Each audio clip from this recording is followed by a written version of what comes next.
Rule number 1. Lewis structures only use valence electrons. Valence shell electrons refer to the electrons in the outermost shell of an atom. They're the ones that bond with other atoms. Oxygen's atomic number is 8. That means it has 8 protons and 8 electrons. It also has 6 valence electrons in its outermost shell. So let's do a Lewis diagram for oxygen. We will use 6 dots, drawn in pairs or alone, as if on an invisible square surrounding the letter O. The dots in pairs represent non-bonding electrons, and the singular dots indicate electrons that are in a covalent bond.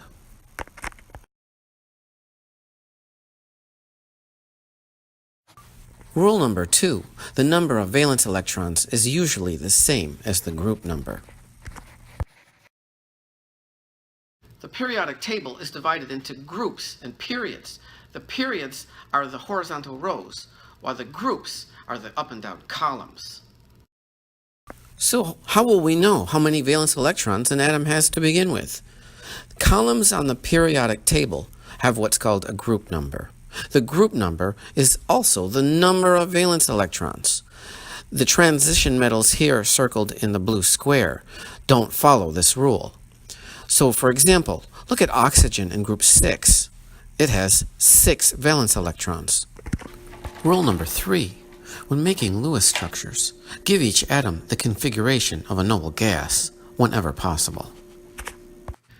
According to the rule of octet, atoms want to have 8 electrons in their outermost valence shell, and this gives them their most stable configuration.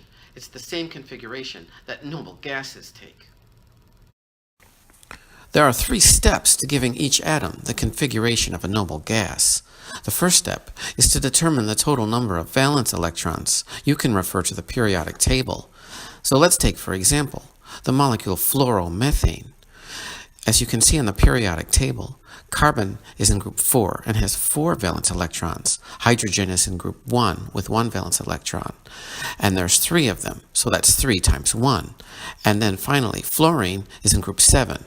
So if we add them all together, we get a total of 14 valence electrons. That's how many we should expect to see in our Lewis diagram. We choose carbon as the central atom because it has 4 valence electrons and therefore can fit 4 atoms all around it.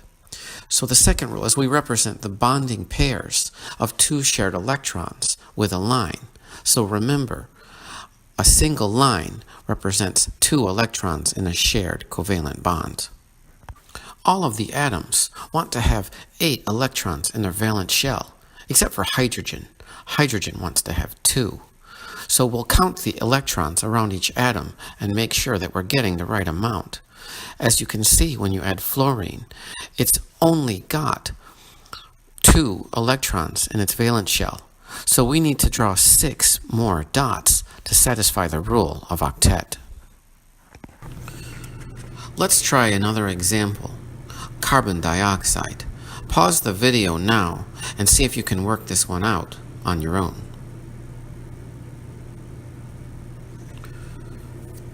Remember, each line represents 2 electrons being shared. So, first of all, if you look on the periodic table, you can see carbon has 4 valence electrons. Oxygen has 6, and since there's 2 of them, you'll get a total of 16 valence electrons on this Lewis structure. So if we make the carbon the centrally placed atom, we'll have no choice but to put a double line on both sides of the carbon. That'll give us all 4 valence electrons for the carbon. It'll also take care of 4 valence electrons for the oxygens. Once we do that, and we count up how many we need to satisfy the rule of octet, it becomes clear that each oxygen should have 2 pairs of dots, one on the top and one on the bottom. Add them all up, and you'll see it satisfies the rule of octet. Now let's try another example, methylamine. First of all, identify all of the atoms in the molecule and try and figure out, by using the periodic table, how many valence shell electrons are in each element. Pause it now and try to work this out. So as you can see, carbon has 4 valence electrons, nitrogen has 5, and hydrogen has 1. And there's 5 of them, so that makes a total of 14 valence electrons.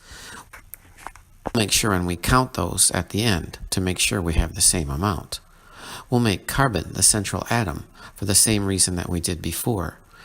We can't completely surround the carbon with hydrogens. If we did, there would be nowhere for the nitrogen to bond because the hydrogen can only have 2 electrons in its valence shell. So after we attach the nitrogen, there's no other place to put the 2 other hydrogens, but to attach them to the nitrogen. So now you count up all the electrons surrounding all the atoms. The hydrogens should have 2, and the carbon and the nitrogen should each have 8. When we count up the electrons around the nitrogen, we can see that we only have 6. Therefore, we need to add 2 more as dots on the top.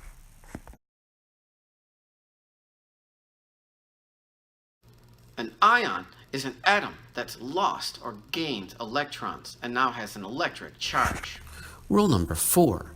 If the structure we are drawing is an ion, add 1 electron for each negative charge and subtract 1 electron for each positive charge. So let's try as an example the carbonate ion. It has 1 carbon and 3 oxygens. And since we know by now that carbon has 4 valence shell electrons, we know for sure that at least one of the oxygens is going to have a double bond to the carbon, so we can make room for the extra electrons. And the other 2 oxygens are going to have a single bond. So the first bond between the carbon and the oxygen that we saw has 4 electrons between it, but the other ones have 2 each. Now the only thing left is to add in the extra electrons.